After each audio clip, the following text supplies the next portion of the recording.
man tabi'a hudah. Ashhadu an la ilaha illallah wahdahu la syarika lah wa ashhadu anna Muhammadan abduhu wa rasuluhu la nabiyya ba'dah. Allahumma salli wa sallim wa barik ala habibina wa syafi'ina wa maulana Muhammadin wa ala alihi wa sahbihi ajma'in. Amma ba'd. Qala Allah ta'ala fil Qur'anil Karim, a'udzu billahi as-sami'il 'alim minasy syaithanir rajim. Bismillahirrahmanirrahim. Innamal mu'minuna ikhwatu fa aslihu baina akhwaykum wattaqullaha la'allakum turhamun. Wa qala Rasulullah sallallahu alaihi wasallam, al-muslim akhul muslim, atau kama qala Rasulullah sallallahu alaihi wasallam. Hadratil mukarram wal muhtaram yang sama-sama kita muliakan, Bapak Ketua RW 010 atau yang mewakilinya, ya Pak ya, mudah-mudahan sehat walafiat. Amin. Yang terhormat Bapak Ketua RT 03 ya, yang mudah-mudahan juga dalam keadaan sehat walafiat. Amin. Bapak Ketua DKM, para sesepuh, para alim ulama, para asatid, para tuan guru, bapak-bapak, ibu-ibu, jamaah kajian taklim yang insya Allah mudah-mudahan kita semua disayang Allah subhanahu wa ta'ala. Alhamdulillah wa syukrulillah, puja dan puji syukur kita kehadirat Allah subhanahu wa ta'ala yang telah melimpahkan nikmat yang paripurna ya. Nikmat yang sempurna, baik nikmat zahir maupun nikmat batin ya. Nikmat zahirnya sudah kelihatan, nampak dari wajah-wajahnya sehat bugar ya, ngopinya kuat, makannya gembul ya. Itu berarti sehat. Resep kita kalau ngaji jamaah itu makannya gembul ya, berarti apa? Sehat. Belum ceramah aja makanan sudah buras ya. Itu berarti sehat ya, sehat ya. Tentu sehat jasmani ini karena sehat ruhani. Sehat ruhaninya apa? Sehat hatinya. Tanda orang sehat itu mau bersatu padu dalam majelis. Orang kalau sehat bawaannya mau bareng-bareng, itu sehat. Nih, makanya lihat, orang kalau di majelis ilmu sehat ruhaninya, nggak ada dengki, nggak ada kebencian, semuanya Allah sehatkan ruhani kita ketika di majelis ilmu. Coba, ada nggak yang berebut makanan? Nggak ada. Ada nggak yang berebut ngopi? Nggak ada. Coba kalau tempatnya bukan di majelis ilmu, ya orang berebut kopi Pak, berebut makanan, tapi di majelis ilmu semuanya jiwanya jiwa toleran.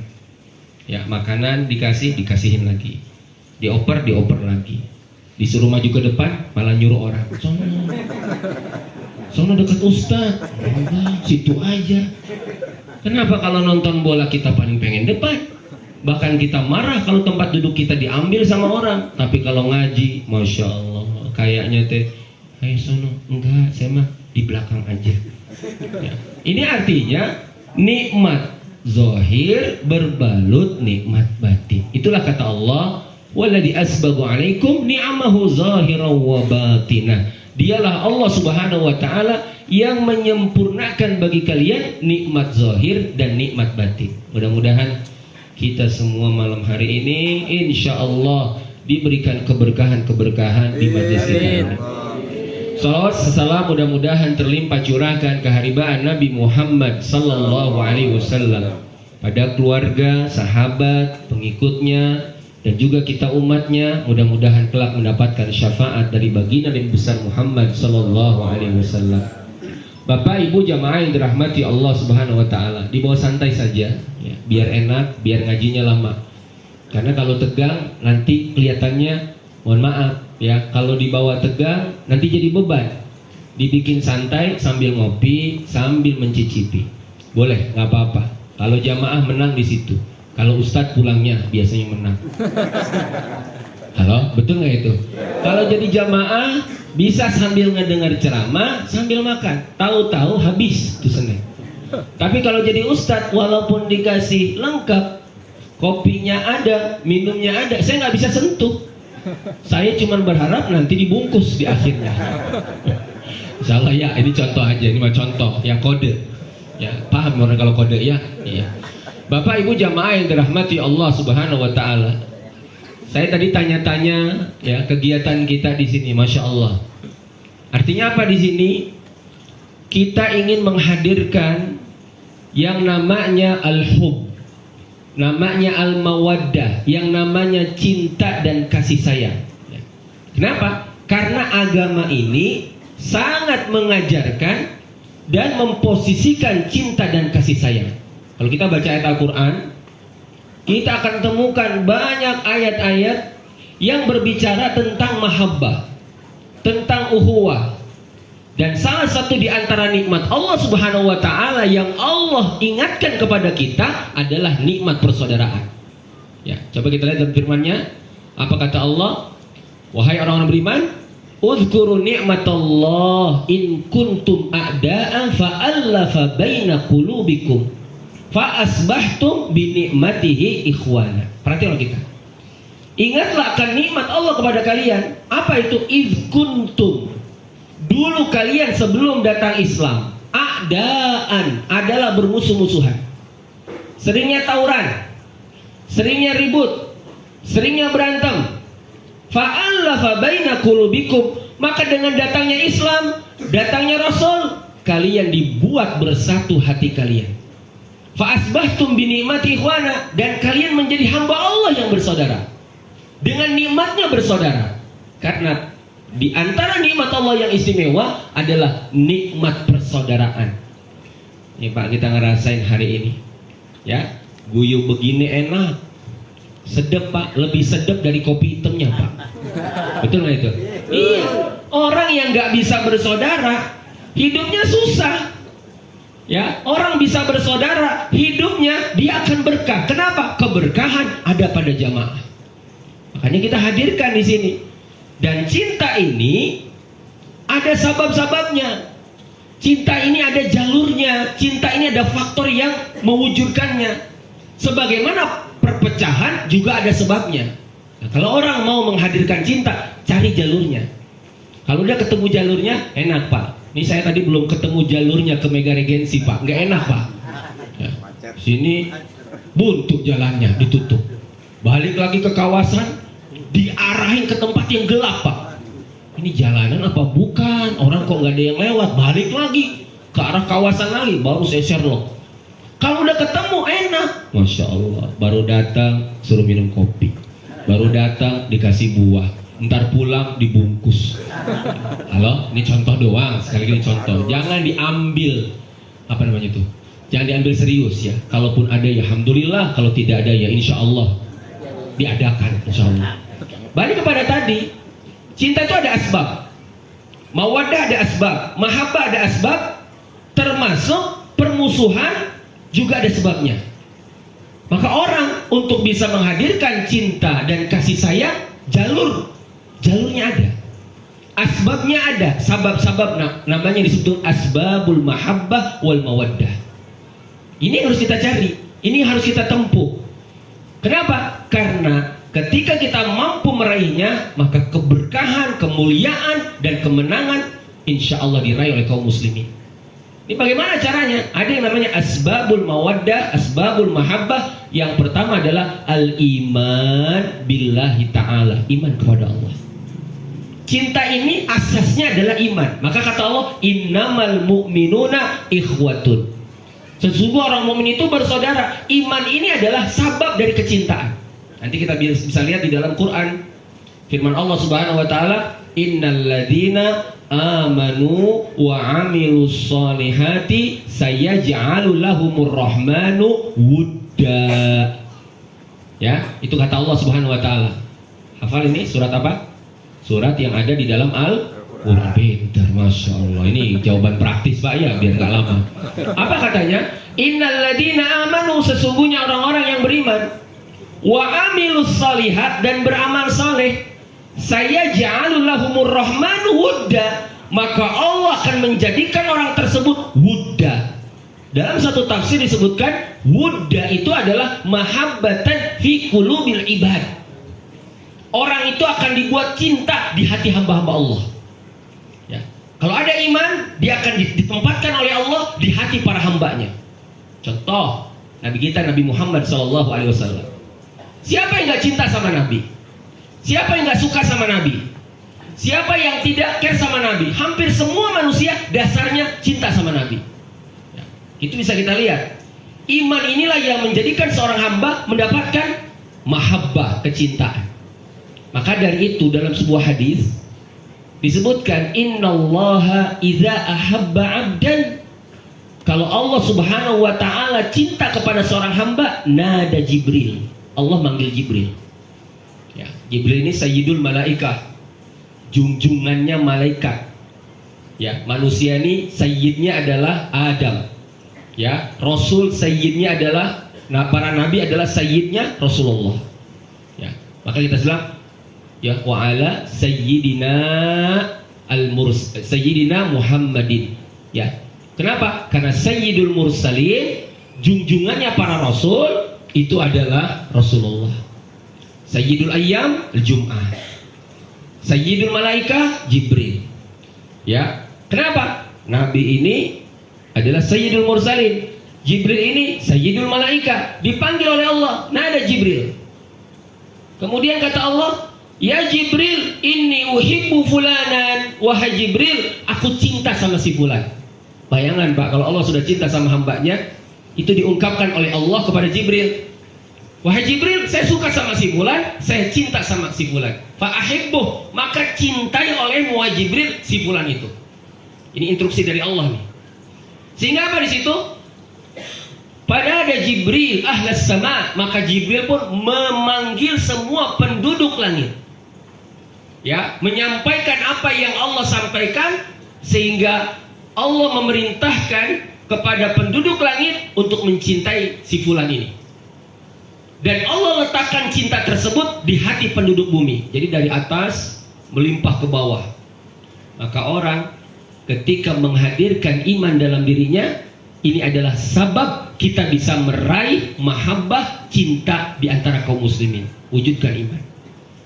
Dahulu para sahabat, mereka juga sama. Mereka berlomba-lomba menghadirkan kebersamaan dalam diri mereka. Bukan karena tidak ada konflik, ada konflik. Tapi mereka mampu mengemas konfliknya karena mengedepankan iman mereka. Ya, saya ambil contoh dalam satu riwayat. Ya, Abu Dzar pernah kepleset. Ya, ini manusia. Manusia itu ada banyak. Ada keplesetnya. Dalam satu forum, Abu Dzar ini kepleset ngomong. Kata Abu Dzar, apa katanya kepada sahabat Bilal bin Rabah? Apa kata beliau ketika Bilal bin Rabah berkata, ya, beliau bilang sama Bilal bin Rabah, uskut ya ibnas sauda. Itu bahasanya. Kalau diterjemahin, diam anak budak hitam. Waktu Bilal mendengar itu, kesinggung Pak, manusia Pak. Orang yang namanya dikatain, kesinggung Pak. Orang hitam dibilang hitam, kesinggung Pak. Orang hitam dibilang putih, kesinggung juga Pak. Hai putih, wah, ngenye ini berarti. Orang hitam dipanggil putih, salah Pak. Orang hitam dipanggil hitam juga salah. Ya, orang hitam dipanggil hitam, nggak terima juga. Kata Bilal, saya adukan kamu ke Rasulullah. Ya, jadi kasus ini dibawa ke Nabi. Ketika dibawa ke Nabi, disampaikan, ya Rasulullah, saya dikatain. Sama siapa? Sama Abu Dzar. Ngomong apa dia? Saya bilang, dia mana budak hitam. Ya. Ini kalau ngadunya ke Ustadz, ya udah apa, jadi ribut baida ah.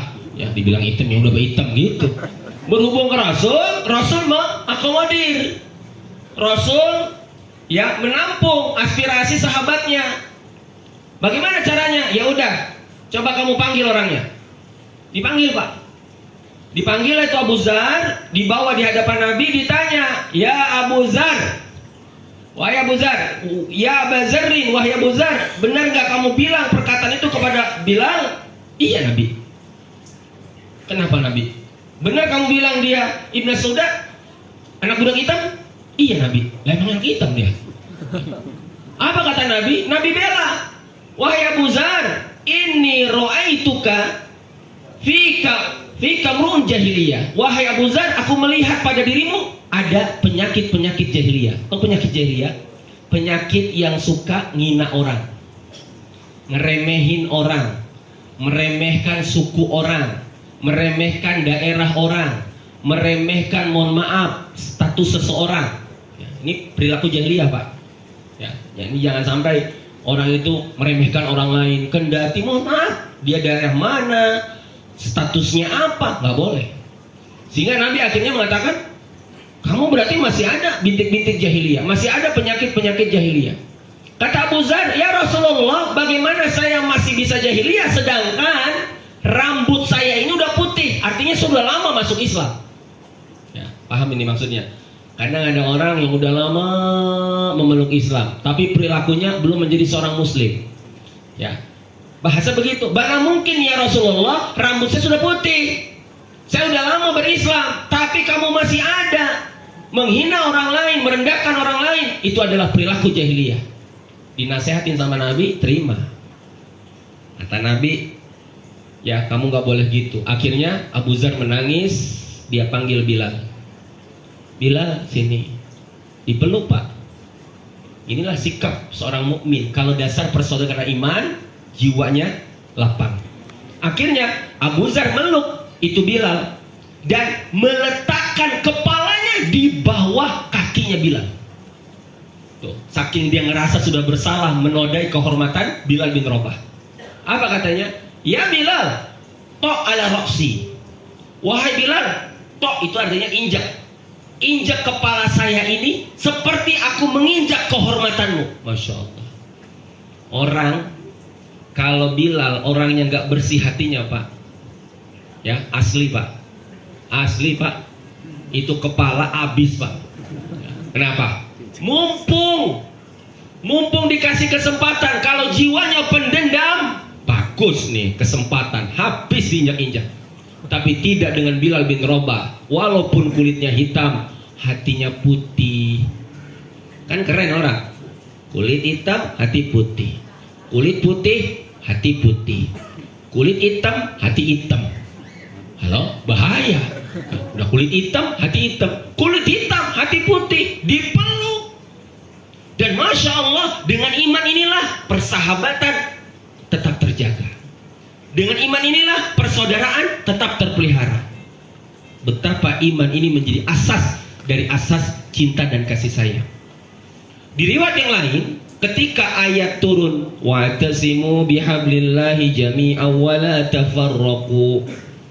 Berpegang teguhlah kepada tali agama Allah, jangan berpecah belah. Asbab nuzul dari ayat ini adalah terjadi perselisihan antara kaum Ansor, kaum Muhajirin. Yang namanya ribut wajar, Pak. Ada perselisihan antar jamaah, wajar. Karena ada latar belakang kultur. Muhajirin dan Ansor saja itu berbeda selisih paham. Ada terjadi. Kenapa? Karena kultur yang membuat kadang-kadang tidak sama pikiran. Kaum Muhajirin kulturnya kultur apa? Kultur biasa ngembala domba, ya, ngembala onta, ngerjanya santai. Kalau orang Muhajirin ini kerjanya santai, ngangon onta, ngangon domba. Kaum Ansor kulturnya petani, kerja keras, ya. Makanya ada di antara sahabat yang sampai dipuji tangannya. Lagi ngaji begini, megang-megang tangan kayak bapak-bapak nih. Itu. Nabi panggil, Sa'ad. Iya ya Rasulullah. Kenapa begini-begini kalau ngaji? Kenapa kalau ngaji tangan dipegang-pegang baik? Dilihat. Ini Nabi tangan saya kayak gini. Masya Allah. Di sini. Dikiniin Pak sama Nabi tangannya. Ya Sa'ad. Wahai Sa'ad. Ketahuilah tangan seperti inilah tangan yang tidak akan dijilat oleh api neraka. Tuh. Tangan yang kerja keras. Sampai kapalan, Pak. Nah, Bapak kalau punya tangan kapalan, insya Allah gak masuk neraka, insya Allah. Amin. Ibu, kalau tangannya kapalan karena suami belum bisa beli mesin cuci, insya Allah masuk surga. Amin. Ya, ada suami pulang, istrinya ngeluh, Pak, tangan mama nih kasar karena pakai gilesan terus. belum ada mesin cuci. Cium mama bapak tangannya, coba lihat sini. Mah, tangan seperti inilah yang tidak akan dijilat oleh api neraka. Ya. Saat sampai digituan kan, coba bayangkan sama kita. Kita aja pengen mencium tangannya Nabi. Kita pengen cium tangannya Rasul. Lah ini Nabi yang mencium tangannya Sa'ad. Kenapa? Karena tangannya pekerja keras. Itu orang Madinah. Makanya kalau kita lihat kulturnya masyarakat Madinah itu bertani. Kulturnya orang Mekah itu mengangon domba, mengembala domba. Makanya disebut dalam hadis Nabi tentang kiamat, wa antara al-hufat al-urat ri'a asyad yatatawaluna fil bunyan. Kamu akan melihat orang-orang yang tidak berbaju, tidak bersendal, mereka pengembala domba, berlomba-lomba membuat bangunan yang tinggi. Itu bercerita tentang siapa? Humul Arab, khususnya adalah penduduk Mekah. Ketemu di Madinah. Apa nggak ada masalah? Ada, banyak. Apa nggak ada problem? Ada. Tapi karena iman yang didahulukan, apa yang terjadi? Terawat persaudaraan itu. Sempat ribut. Dan kalau orang Arab lagi ribut, Bapak tahu, itu antara Muhajir Ansor sudah keluar ke lapangan. Dalam satu riwayat, itu ada di lapangan Masjid Nabawi. Ya, udah begini nih, orang Arab kan kalau pedang udah diangkat, Nabi dapat informasi akan terjadi tawuran antar Muhajirin Ansor. Sehingga apa yang terjadi? Nabi keluar dari kamarnya sampai beliau tidak sempat memakai sendal. Ya. Kemudian Nabi sampai, kata Nabi SAW, bagaimana kalian bisa bermusuhan? Bagaimana kalian bisa melakukan perbuatan ini sedangkan aku masih ada di sini dan Al-Quran masih turun? Soalnya Nabi ngingetin, kok bisa sih ada masalah sampai ribut kayak gini?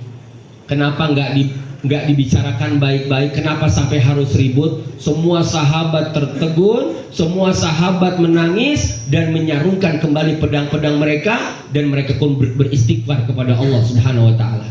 Kenapa bisa didamaikan? Dasarnya adalah mengedepankan iman. Jadi iman ini adalah asas, asbab al-mawaddah wal mahabbah. Dan iman inilah yang membuat seseorang mendapatkan cinta dari Allah, cinta dari Rasul. Ya. Satu hari ada seorang sahabat namanya Julaibib. Julaibib ini sahabat gak terkenal, Pak. Karena kalau kita lihat biografinya, jarang orang menyebut namanya. Ya. Kalau kita kan sering menyebut Abu Bakar, Utsman, Umar, Ali. Karena apa? Karena hampir setiap sholat Jumat kita pasti ngedengar nama itu. Kalau nggak tidur. Jelas ya? Kalau nggak tidur, kalau sholat Jumatnya tidur, nggak kedengeran tuh khotib. Padahal khotib bilang, Allahumma rda anil khulafai rasyidin Abi Bakar wa Umar wa Utsmana wa Ali wa an baqiyati sahabati wa tabi'in wa man tabi'ahum bi ihsanin ila yaumiddin. Kalau kagak tidur. Tapi kalau sholat Jumatnya Bismika Allahumma ahya wa bismika amut, insya Allah kagak apal tuh. Ya. Jumat baca doanya tidur dan tidur di depan mimbar lagi. Ya, khotibnya kan nggak kelihatan dia di situ. Ya. Apa di situ? Itu gak dikenal, sahabat yang biasa, tapi Julaibib hebat karena punya iman. Ini sahabat yang nggak terkenal tapi viral di hadapan Nabi, di hati Nabi. Sahabat Julaibib ini nggak dikenal oleh sahabat. Bisa jadi karena satu, dia memang laisa lahu mal walaysa lahu jah, walaysa lahu jamal. Dia nggak punya ganteng, nggak punya harta, nggak punya jabatan, tidurnya di pinggir Masjid Nabawi. Lengkap bener dah. Ganteng kagak, punya duit kagak, punya kerjaan kagak, tidurnya ngemper di Masjid Nabawi. Tapi Nabi resep bener nih sama sahabat Julaibib. Kenapa? Karena Julaibib tidak pernah absen di sop pertama. Kayak jamaah di sini, nggak pernah absen dari sop pertama sholat berjamaah. Kenapa? Memang zamannya nggak banyak. Jadi ya, kalau di zaman Nabi nggak kebagian sop itu memang karena banyak orangnya. Ya, sampai Julaibib kalau Nabi lagi talim, Julaibib ini selalu ada di dekat Nabi. Kira-kira kalau ada ustadz, ada jamaah selalu hadir. Tiap taklimnya ada hadir, selalu di depan. Kira-kira care nggak tuh ustadznya tuh ke jamaah itu? Kira-kira ustadznya kenal nggak tuh? Kenal. Sama kayak Julaibib. Ngajinya paling depan, sholatnya nggak pernah telat. Suatu hari Nabi ngebaca nih, ini orang kok kayaknya udah lama nggak nikah nih, udah bujang, udah jomblo, ya usianya udah kelihatan harus nikah, nggak nikah. Sebagai seorang ustadz, sebagai seorang murabi, sebagai seorang nabi, ya dia perhatian dengan Julaibib. Akhirnya ditanya, Julaibib, labbaik ya Rasulullah, hal tazawwajtu, kamu nggak nikah? Itu pertanyaan yang dilontarkan Nabi kepada Julaibib.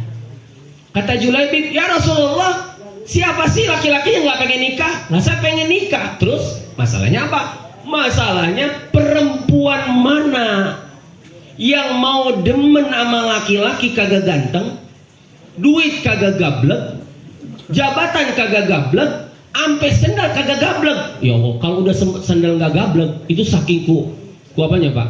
Ku susahnya itu. Ya, walaupun orang sekarang banyak yang kalau jalan kaki nggak pakai sendal. Ya, apa tuh? Rematik. Ya. Ya.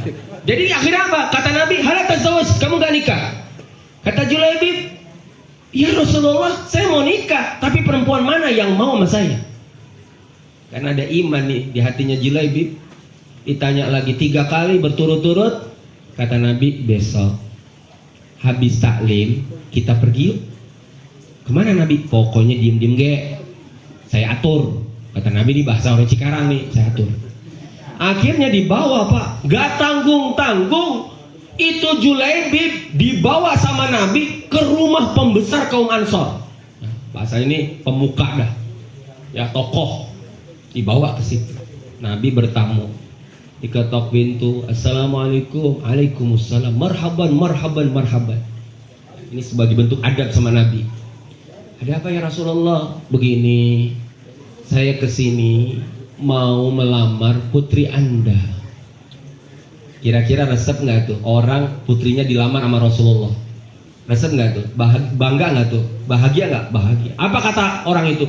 Ahlan, ya Rasulullah, kami senang engkau melamar putri kami. Kami bahagia engkau menjadi bagian dari keluarga kami. Udah senang duluan tuh. Iya, kata Nabi, maaf ya, jangan salah paham nih. Apa Nabi? Bukan buat saya. Buat siapa? Buat Julaibib. Itu yang tadinya udah ahlan wa marhaban. Entar dulu ya Nabi, mau kompromi dulu sama mamanya bocah. Berubah tuh pikiran tuh.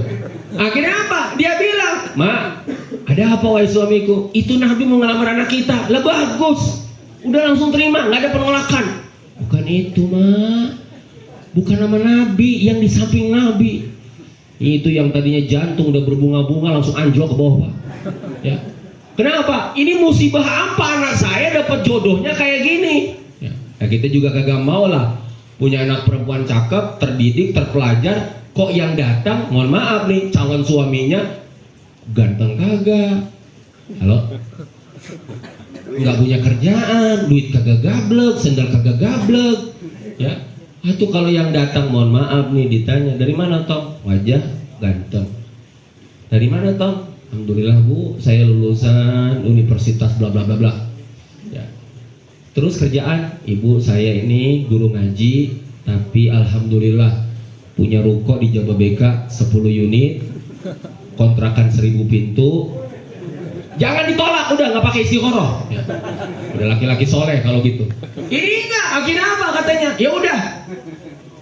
Terus gimana? Emak sama bapak udah berat. Tapi anak ngedenger. Mak, bapak ngobrol apa sih? Neng dilamar tuh. Sama siapa? Sama Rasul.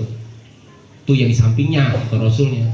Apa jawaban anak perempuannya? Ya ibu, bapak, kalau Nabi yang milihin, kalau Nabi yang nyariin, saya percaya itu adalah jodoh yang terbaik. Ya keren nih. Makanya besok kalau ngelamar ajak ustadz. Iya, walaupun kita pas-pasan nih, jadi keangkat tuh. Jadi buktinya kayak Julaibib, diterima dia. Gara-gara yang bawanya Rasul. Ini berkahnya tuh, kalau dekat sama Rasul tuh, dekat sama Habib, dekat sama ulama, dekat sama ustadz tuh. Ngepas aja, ngepas nih, insya Allah ya. Kalau udah bawa ustadz, orang biasanya mandang ustadznya. Ya udah Pak Ustadz, nggak apa-apa lah, walaupun kayak gini gitu. Akhirnya diterima Pak sama anak perempuannya. Dan hebatnya itu Julaibib naik tuh karirnya, naik tuh dia kehidupannya. Kenapa? Karena dia berkah dengan pilihan Rasulullah SAW. Tapi apa yang membuat hebatnya Julaibib?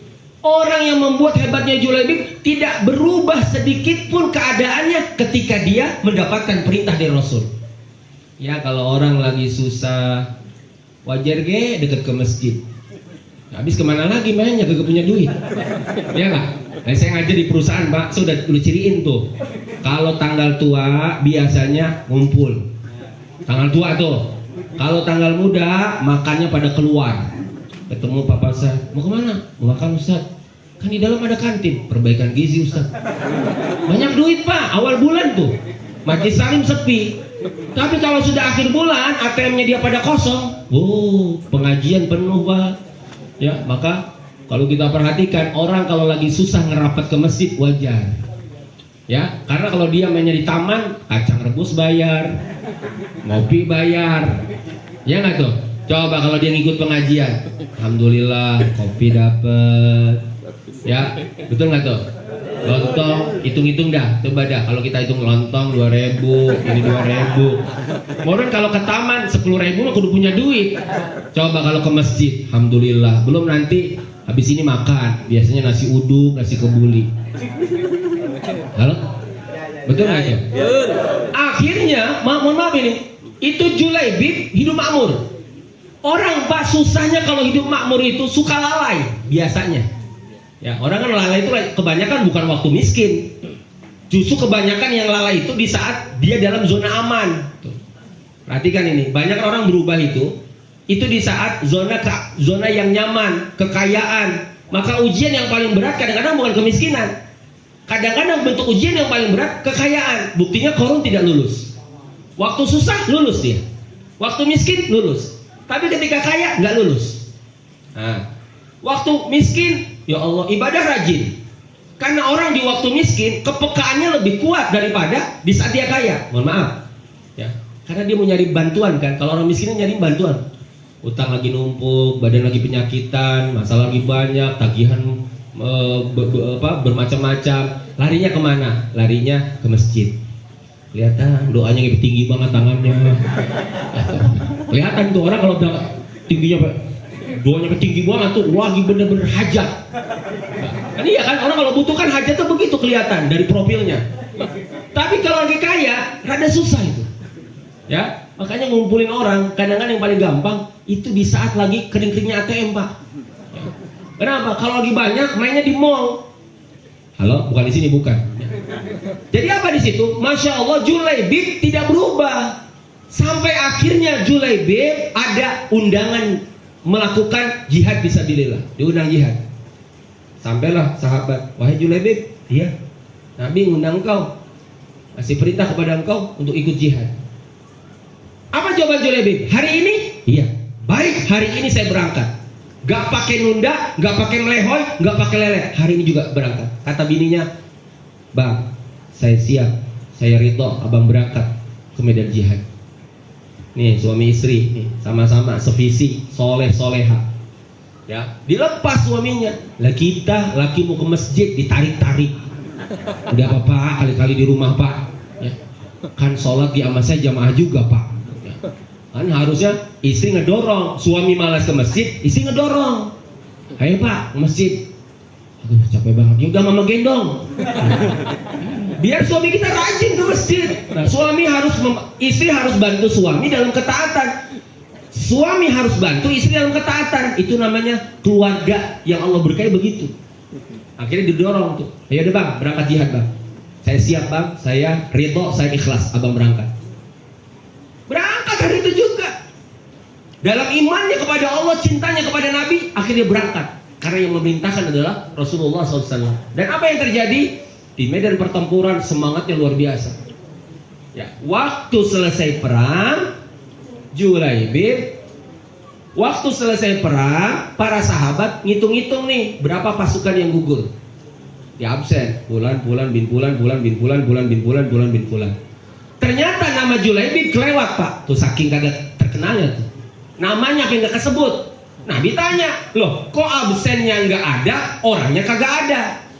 Iya Nabi, ini kelewat nih. Kenapa? Kita nggak tahu di mana posisi Julaibib sekarang. Kata Nabi, coba cariin sono. Dicariin di tempat pertempuran, Julaibib lagi ketutupan sama jenazahnya musuh. Jadi nggak kelihatan. Jadi sekeliling itu musuh. Ketika dibalik, di sininya apa? Tusukan bekas perang, bekas pertempuran ada di depan tubuhnya. Ini tanda apa nih? Tanda beliau patriot, pemberani, pejuang sejati, sampai lukanya di sini semua. Orang kan kalau lukanya di belakang ketahuan itu, lari mulu itu. Ayo kemana gitu ya? Ini di sini pemberani sekali. Ketika dibuka, Nabi SAW mengambil jenazahnya Julaibib, diambil gitu. Dicium sama Nabi sambil mengatakan kata-kata indah. Apa kata-katanya? Ya Julaibib, anta minni wa ana minka. Hai Julaibib, engkau adalah bagian dari diriku dan diriku bagian dari engkau. Ini kalau ada istri digitu nama laki, udah dah bahagia bener dah. Ya. Ibu kalau ada suami bilang, wahai istriku, engkau bagian dari belahan jiwaku, jiwaku bagian belahan dirimu. Masya Allah. Insya Allah gak keder pulang tuh laki. Ya, paham ya? Paham ya? Itu Nabi sampai apa bilang itu? Saking ku cintanya sama Julaibib. Cintanya Nabi diungkapkan kepada Julaibib. Betapa indahnya kalau iman ini ada pada diri kita. Ketika iman ada pada diri kita, maka cinta sesama mukmin, cinta kita dalam berjamaah akan ada. Kenapa? Innamal mu'minuna ikhwatun. Ini yang pertama, Pak. Jadi sabab kita bersaudara, ayo rawat iman. Nah, lewat di mana? Lewat taklim, ya, lewat pengajian. Itu kan merawat iman. Makanya insya Allah di majlis ilmu ada mahabbah, ada cinta. Kalau orang datang ke majlis ilmu merawat imannya, maka dia akan bisa merawat persaudaraannya. Maka tadi saya tanya, gimana taklim di sini? Masya Allah, kalau lagi taklim di RT, di gang, ini sampai banyak yang hadir. Ini menunjukkan sesuatu diikat oleh sesuatu apa? Iman kepada Allah Subhanahu wa Ta'ala. Halo, jamaah. Ini kedengeran gak sih nih? Ini roman-romannya ini ya. Yang kedua, asbabul mahabbah wal mawaddah adalah al-amalus soleh. Amal soleh, karya. Kenapa? Khairun nas man anfa'uhum linnas. Sebaik-baiknya manusia yang paling bermanfaat. Makin besar karyanya dirasakan oleh banyak orang, tumbuh cinta di situ. Maka Islam mendorong setiap kita menjadi orang yang paling bermanfaat. Ya.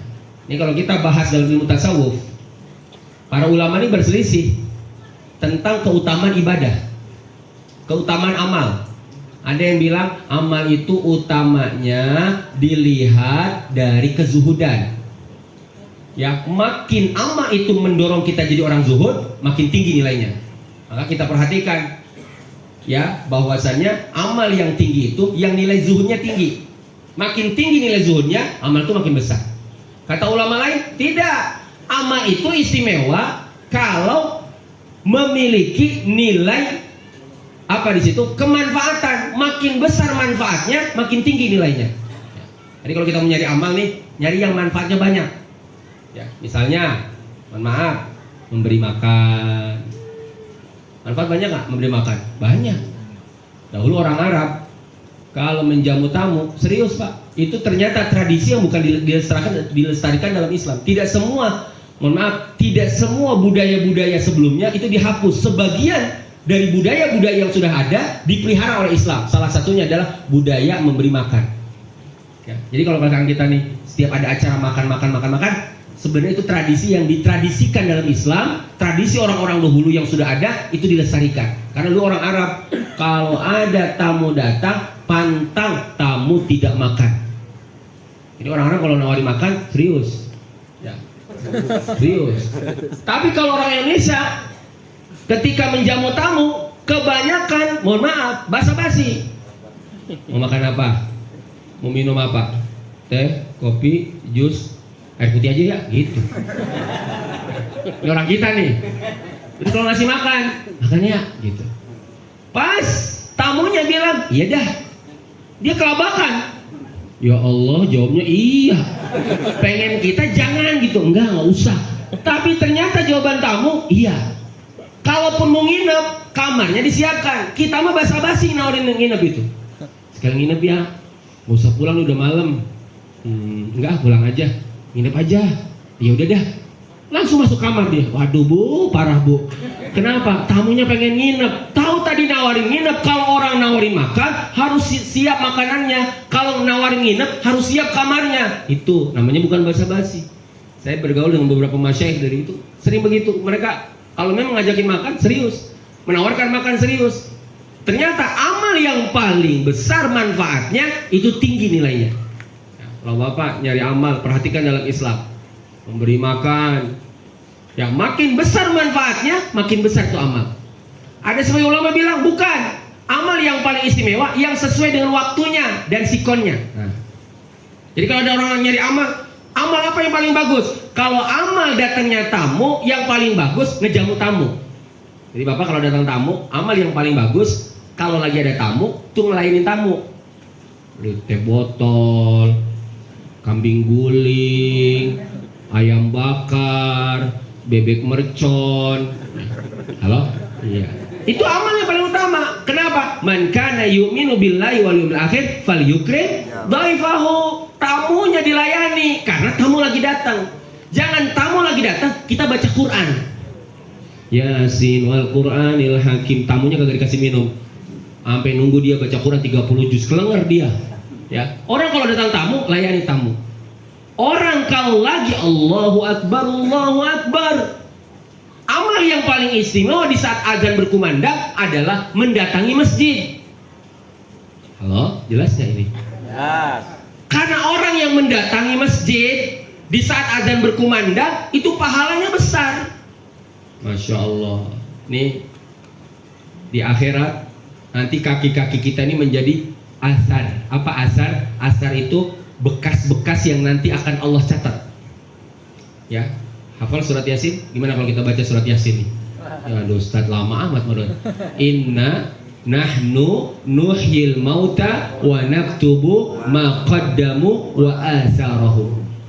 Sesungguhnya kami menghidupkan yang mati dan kami catat apa yang mereka kerjakan di dunia dan apa-apa yang mereka tinggalkan. Para ulama tafsir mengatakan azar adalah bekas-bekas amal-amal yang pernah dilakukan di dunia.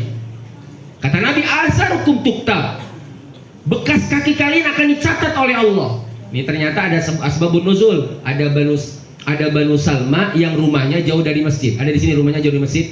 Yang rumahnya jauh dari masjid bersyukurlah. Karena di zaman Nabi ada Banu Salma rumahnya jauh dari masjid. Mengadu ke Nabi, ya Rasulullah, iya ada apa? Kita pengen pindah rumah. Kenapa pindah rumah? Biar dekat masjid. Kalau dekat masjid, kita pengen sholat berjamaah, jadi dekat ke masjid. Kata Nabi, la tantaqilu, jangan pindah. Asarukum tuktab, makin jauh jarak ke masjid, pahala makin banyak. Bapak-bapak bersyukur yang rumahnya di gang paling jauh. Ya. Kebayang nggak pahala beliau yang datang ke masjid berjalan kaki, naik motor, jaraknya jauh, kebaikannya melimpah. Bagi yang dekat, silahkan muter-muter Mega Regensi. Mau kemana Pak? Saya lagi nyari asar, bekas kaki saya biar nanti banyak, muter-muter dia. Atau kalau Bapak mau, sholatnya di rumah saya di Citarik. Kesiangan itu ya. Jadi apa di situ? Ternyata amal yang paling bagus adalah amal yang dilihat dari situasi dan kondisi. Artinya apa secara garis umum? Bahwasannya yang namanya amal kebajikan pasti mendatangkan cinta. Coba dah, kalau kita baik, ya amal kita soleh, bukankah orang-orang ini suka dan senang dengan kebaikan? Itu fitrah. Ya, maka dalam sebuah riwayat ada jenazah lewat. Kemudian kata Nabi Sallallahu Alaihi Wasallam, apa kata beliau? Mustarihun wa mustarah. Mustarihun wa mustarahun. Para sahabat nggak paham makna itu. Kata sahabat, ya Rasulullah, apa sih mustarih wa mustarah? Kenapa ada jenazah lewat? Nabi bilang mustarih wa mustarah. Kata Nabi, innal mu'min idza mata yastarih min nasabid dunya. Orang mukmin kalau meninggal dia akan istirahat dari capeknya dunia, capeknya beramal dia diistirahatkan. Akhirnya capek nih kita ngaji nih, ngantuk. Nanti Pak, kalau pengen istirahat, tunggu sampai nama kita diumumin di masjid. Nggak apa-apa, nanti pensiun. Bilang sama Pak Ketua DKM, saya kayaknya udah nggak mau ngaji lagi. Ya, kenapa emang? Saya udah kayaknya pengen pensiun. Gampang. Kalau pengen pensiun ngaji, namanya cukup diumumkan di toanya masjid. Ya, innalillahi wa inna ilaihi rajiun. Istirahat udah kita. Orang mukmin akan istirahat dari capeknya dunia. Dunia capek, Pak. Capek ini. Jadi ayah capek. Jadi suami capek. Ya, jadi istri capek. Nah, istri kita tanya. Ya. Bayang nggak, istri kita ini capek, kita juga capek, anak capek, hidup di dunia ini nggak ada yang capek, semuanya capek. Nanti kalau mau istirahat, kata Nabi, yastarihu min nasabid dunia. Dia kalau mau istirahat dari capeknya dunia, ketika dia diwafatkan oleh Allah. Ya, sedangkan innal fujjar fajir, orang yang berdosa, orang yang kufur, yastari, yang istirahat adalah orang lain. Maknanya jelas itu. Orang yang gak punya amal atau amalnya buruk, ketika meninggal yang istirahat adalah yastarihu minhun nas. Manusia jadi istirahat sama dia. Gara-gara dia meninggal, orang istirahat. Ayam hilang mulu, orangnya meninggal. Jadi kan aman, gak ada kehilangan ayam. Betul gak itu? Bikin ribut mulu di lingkungan. Pas dia meninggal, aman. Si Anu meninggal, ya Allah, alhamdulillah. Berarti udah nggak ada ribut lagi dong, gitu. Tapi kalau orang beriman, semuanya menangis. Orang yang pendosa, ketika dia meninggal, yang istirahat, manusia istirahat, lingkungan istirahat, pohon istirahat. Ada pohon Pak istirahat gara-gara orang yang biasa make buat mohon maaf berzina di situ nggak berzina lagi. Alhamdulillah ya Allah. Berarti yang selama ini pakai saya nih buat tempat begituan, orangnya udah nggak ada. Artinya apa di situ? Amal ketika dikerjakan pasti akan mendatangkan yang namanya cinta dan kasih sayang. Maka hidup di dunia ini adalah seberapa besar karya kita yang kita ukir dalam kehidupan dunia. Kemudian yang selanjutnya adalah bahwasannya asbabul mawaddah, asbabul mahabbah, sebab-sebab cinta itu. Nabi SAW ketika ditanya, Ayyul islami khairun ya Rasulullah, Islam apa yang paling baik ya Rasulullah? Nah kita sekarang kan pengen nih ya menjadi seorang muslim yang baik. Itu pertanyaan pernah ditanya sama sahabat, Islam apa yang paling baik ya Rasulullah? Nabi SAW menjawab, Islam yang paling baik adalah ifsa'us salam. Islam yang paling baik adalah Islam yang menebarkan kedamaian. Nah, masa sekarang mah bikin nyaman lingkungan. Ya, tadi saya dengar pakai adab, masuk ke lingkungan ada adabnya. Mau beli rumah di sini ada adab. Apa adabnya? Permisi sama Pak RT, laporan sama RW. Jangan masuk nggak ada infonya, pergi nggak ada infonya. Kan banyak sekarang orang tahu agama ngaji, tapi di lingkungan nggak pernah kenal sama RT-nya. Ya, bukan di sini, bukan di Mega Regensi. Ya, nggak kenal sama RW-nya, datang nggak laporan, pindah kagak laporan. Halo, banyak nggak kayak gitu? Padahal Nabi bilang kan, orang kalau masuk lingkungan apa di situ? Tastanisu wa tusallimu ala ahliya. Orang harus izin dan ngucapin salam kepada penghuninya. Mau beli rumah, tegur tetangga dulu. Ada Pak? Ya, Bu, ya. Ini Bapak yang mau beli, Ibu yang mau. Insya Allah. Kalau ada tetangga baik, tetangga soleh, rumahnya murah, tapi bagus, beli Pak. Ya, kalau ada di sini nih, rumah bagus, tetangga bagus kayak gini nih, rumahnya murah, di tempat lain rumah 300 juta, di Mega Regensi 50 juta, beli Pak. Beli, ada di sini 50 juta, kagak ada ya. Kemudian apa? Nabi bilang, Allah bilang, istani suatu salimu ala ahya. Ucapkan izin, maka ada izin lingkungan. Itu wajar orang kalau tinggal dia laporan. Masya Allah, syukur-syukur ngundang tetangga kalau dia pindahan rumah. Ya, Wah, ini nggak ada dalilnya. Lah dalilnya itu jelas. Tastanisu wa tusallimu ala ahliya. Orang ada loh yang namanya tinggal di lingkungan, kenalan sama tetangga. Ya, nggak bisa motong ayam, motong kambing. Nggak bisa motong kambing, motong sapi. Biar orang tuh kenal dengan kita. Dan Nabi SAW mengatakan ifsa'us salam. Yang kedua, wa it'amu ta'am, memberikan makan.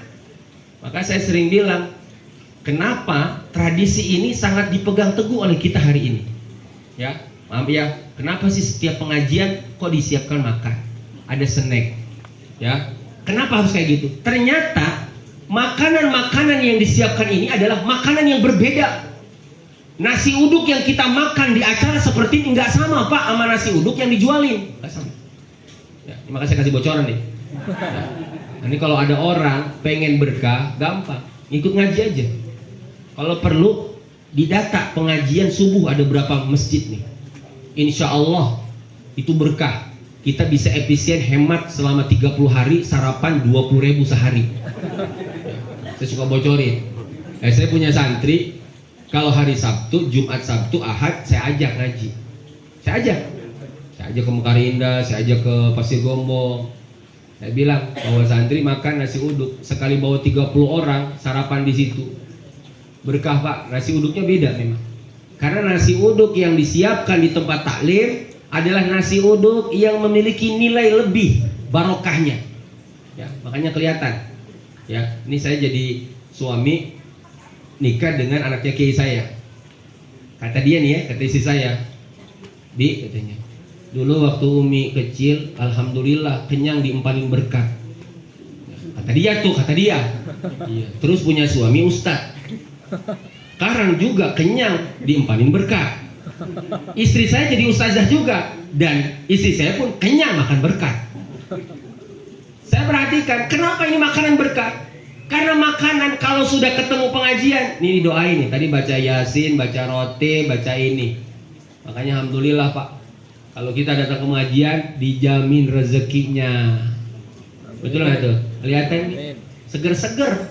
Ya, saya lihat ini segar-segar. Kenapa? Berkahnya. It'amu ta'am, memberikan makan adalah proyek kebaikan yang bisa mendatangkan cinta dan kasih sayang. Saya ambil contoh dulu. Saya ngajar pengajian. Kalau lagi ngaji, orang susah ngobrol. Tapi kalau setelah ngaji ada nasi uduk, apa yang terjadi? Obrolan santai keluar. Obrolan antar jamaah ada. Makanya alhamdulillah kalau pengajian dirawat salah satunya dengan it'amu ta'am, insya Allah antar jamaah saling dekat. Kan yang bikin orang nggak dekat tuh karena nggak ada komunikasi. Ya, baru tanda tanya prasangka nih. Itu orang kok judes banget sih, mukanya kayak gitu. Ya karena kita belum kenal. Coba duduk bareng makan nasi uduk sama dia. Tanya namanya, asalnya dari mana, blok apa. Akan ada namanya jalinan silaturahim. Termasuk kata Nabi wasilatul arham, dan menyambung silaturahim. Ini amal-amal thayyib, amal-amal yang luar biasa istimewa, yang masya Allah kalau kita hadirkan, kalau kita wujudkan, insya Allah cinta dan kasih sayang tumbuh di antara kaum muslimin. Jangan saling mendengki, karena kedengkian akan melahirkan perilaku-perilaku yang buruk.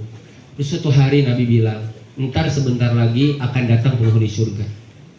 Uculuk, ada laki-laki, orangnya biasa, nggak pakai gamis Pak, nggak pakai sorban, nggak pakai peci, biasa aja penampilannya. Besok kata Nabi akan datang calon penghuni surga. Yang datang dia lagi, akan datang calon penghuni surga, dia lagi juga. Ada sahabat kepo, pengen tahu. Besok nih, ntar habis ngaji, gua samperin rumah dia. Akhirnya dia kenalan. Rumah di mana Bang? Di sono. Ikut ya? Boleh dah. Nginep lah di rumah orang itu. Setiap malam dia kepo Pak. Belum bangun itu orang. Jam 2 katanya ahli surga, belum bangun. Jam 3 belum bangun. Kira-kira di masjid lah kedengaran tahim. Ya. Assalatu wassalamu alaik. Baru dia bangun. Nah gini kan sama saya nih. Habis berapa hari dia lihat nggak tahajud, berapa hari dia di situ, dia tanya, sahabat, saya teh sebenarnya kesini teh nginep ada maksud. Apa maksudnya? Mau tujuan pengen tahu amal. kepoin amal. Apa yang bisa bikin Anda masuk surga, kata Nabi? Kok bisa sampai disebut calon penghuni surga? Kali dia sholat malamnya kuat? Enggak juga. Puasanya kuat? Enggak juga. Di mana letak amal Anda sebenarnya? Akhirnya dia bocorin, nih, saya mah bukan siapa-siapa. Asli nih. Calon penghuni surga nggak sombong. Saya mah bukan siapa-siapa. Kalau dia jawabnya, ya iya dong. Saya lo gitu. Nah itu udah nggak benar berarti. Udah nggak meyakinkan dia calon penghuni surga. Lah sombong. Dia nggak. Saya mah nggak ada apa-apanya sahabat. Saya mah biasa, nggak ada apa-apanya. Cobalah, jangan begitu. Ceritainlah amal. Pengen tahu nih. Dia cerita, saya kalau mau tidur, saya doa. Lah doa mah sama, saya juga doa. Doanya ada saya tambahin, Pak. Jadi nggak semua doa, ya mohon maaf ditambah-tambah itu nggak bener. Boleh, Pak. Ya, di zaman Nabi aja orang baca kulhu tiap sholat kagak diomelin sama Nabi. Di zaman kita aja sekarang, ya, dikit-dikit diomelin. Zaman Nabi baca kulhu nggak diomelin. Ya, nah kita malah seneng baca kulhu terus ya. Kira-kira kalau ada imam baca kulhu terus, kira-kira dipatenin nggak tuh jadi imam tetap tuh? Kalau di kita mah dipatenin, di zaman Nabi diprotes. Ya Rasulullah, ada kasus apa? Kasusnya orang mengada-ngada nih, tiap sholat bacanya Al-Ikhlas. Fatihah surat Al-Ikhlas. Ada yang riwayat Fatihah Al-Ikhlas surat. Ada yang bilang Fatihah sama Ikhlas doang. Semuanya semua riwayat begitu. Diaduin, Pak. Dan akhirnya apa kata Nabi? Coba tanya dulu orangnya, sini. Nah ini berarti kita harus cross check. Kalau ada sesuatu yang kita lihat jangan langsung dijustifikasi. Di cross check, ditanya, Fulan, kenapa kau imamin baca Al-Ikhlas? Apa dalilnya? Apa alasannya? Alasannya ya Rasulullah, ana uhibbu hadhihi surah. Saya demen banget sama surat Al-Ikhlas. Saya kesemsem. Demen kayak kita nih, demen Yasin. Ya, pindahan rumah Yasin, mobil baru Yasin, istri baru Yasin, semuanya Yasin. Salah? Ya nggak salah, orang suka. Gimana sih ngefans? Betul nggak nih? Ngepen sama Yasin, ngepen sama Al-Ikhlas. Ya Rasulullah, saya ngepen banget sama surat ini. Surat ini kayaknya indah banget. Isinya tauhid. Saya demen banget sama surat ini karena isinya tentang keesaan Allah. Apa kata Nabi? Kasih tahu bahwasannya Allah mencintainya karena dia mencintai surat Al-Ikhlas. Nggak diomelin. Boleh baca surat Al-Ikhlas. Dan kudunya kita bersyukur. Untung dia baca Al-Ikhlas. Coba Al-Baqarah. Coba misalnya kita pengen ngambil keutamaannya supaya dapat cintanya Allah, Al-Baqarah lah kelengar. Untungnya dia ngambil surat paling pendek. Suratnya surat yang paling kita demen. Ya, kalau ada imam baca ini kita insya Allah paling senang. Ya, sepengetahuan saya tidak pernah ada yang protes diimami pakai surat Al-Ikhlas. Ikhlas bener. Yang protes itu kalau imamnya bacanya panjang-panjang baru protes. Betul nggak nih? Salat taraweh dia baca Ikhlas, ya Allah ikhlas banget ya Allah. Gue mau pengen punya imam kayak gini aja dah. Nah, coba kalau Bismillah iza waqa'atil waqi'ah, ya Allah. Ya. Itu artinya Nabi SAW ketika laki-laki tadi itu ditanya apa amalan saya, doanya apa? Ya Allah, jika di sana ada orang mendengkiku, memfitnahku, menggibahku, mendendamku, aku jadikan maafku sebagai sedekahku. Tuh, di sini, ya, memaafkan saudaranya. Kita boleh punya konflik, tapi jangan bawa dalam tidur kita. Maafkan saudara kita. Makanya orang kalau orang hatinya bersih, orang hatinya lembut, pasti doanya doa terbaik buat saudaranya. Saya dulu waktu di kampung, dan saya sering saya pakai, Pak. Kalau subuh, halo, iya.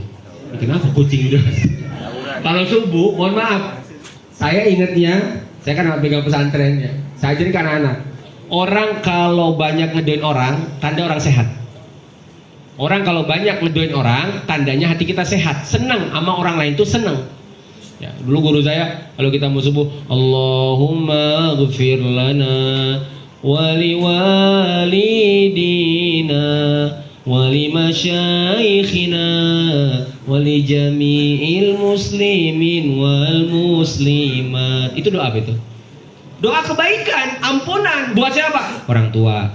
Buat siapa? Buat guru. Buat siapa? Buat kaum muslimin, muslimat. Jadi kalau ada selawatan kedengaran begitu, berarti kita disuruh atau ditungguin di masjid. Ya, ngerti nggak itu? Kalau ada yang selawatan itu tuh, kita ditungguin. Makanya kasihan banget kalau udah ditungguin, belum nongol-nongol. Allahumma ghfir lana. Lihat lagi jam. Allahumma ghfir lana. Ya, kalau dipanggil ada selawatan, selawatan itu lagi nungguin kita. Nah, mudah-mudahan kita semua ini bisa menjadi hamba-hamba Allah yang bersaudara karena Allah, bercinta karena Allah, berjumpa karena Allah, berpisah karena Allah. Saya tutup dalam sebuah hadis, kata Nabi, nanti di akhirat ada mimbarun min nur, ada mimbar atau mimbar, tempat yang tinggi. Yajlis, duduk di atas mimbar itu, unasun, manusia, wujuhum, wajah-wajah mereka nur, wajah-wajah mereka itu bercahaya. Mereka bukan para nabi, mereka bukan para rasul, tapi mereka berada di tempat yang tinggi. Ketika itu ditanya, sibhum lana ya Rasulullah, tolong jelaskan ya Rasulullah, kayak apa mereka itu? Nabi bilang ada 3 sifatnya. Yang pertama, mutajalisuna fillah, orang tersebut dulu di dunia seneng guyub, bareng-bareng duduk karena Allah. Nih kayak kita nih bikin pengajian RT, ya, ngeronda, Pak. Ronda itu mujalasah, itu duduk dengan catatan niatnya menjaga keamanan. Mutahabuna fillah, orang yang saling mencintai karena Allah, dan mutahabuna fillah, ya, mutazawiruna fillah, dan yang ketiga orang yang saling berkunjung karena Allah. Mudah-mudahan kita semua yang hadir di sini, yang saling mengunjungi, saling duduk, saling menyimak, saling menatap, mudah-mudahan ini menjadi majlis yang kelak akan membawa kita meraih kebersamaan di surganya Allah Subhanahu wa taala. Majlis yang kita minta, jam'an hada jam'an marhuma wa tafarruqana min ba'dihi tafarruqan maksuma. Perpisahannya adalah perpisahan yang diampuni, duduknya adalah duduk yang disayang oleh Allah Subhanahu wa taala. Sebagai ustadz yang paham dengan kondisi dan situasi, harus peka, bisa menatap tatapan jamaah, bisa memahami pesan-pesan yang tersirat dari setiap cara duduk, cara menatap. Itu sudah bisa ditangkap, ya, berdasarkan psikologi dakwah. 30 menit pertama dia siap, 30 menit berikutnya sudah mulai ada perubahan.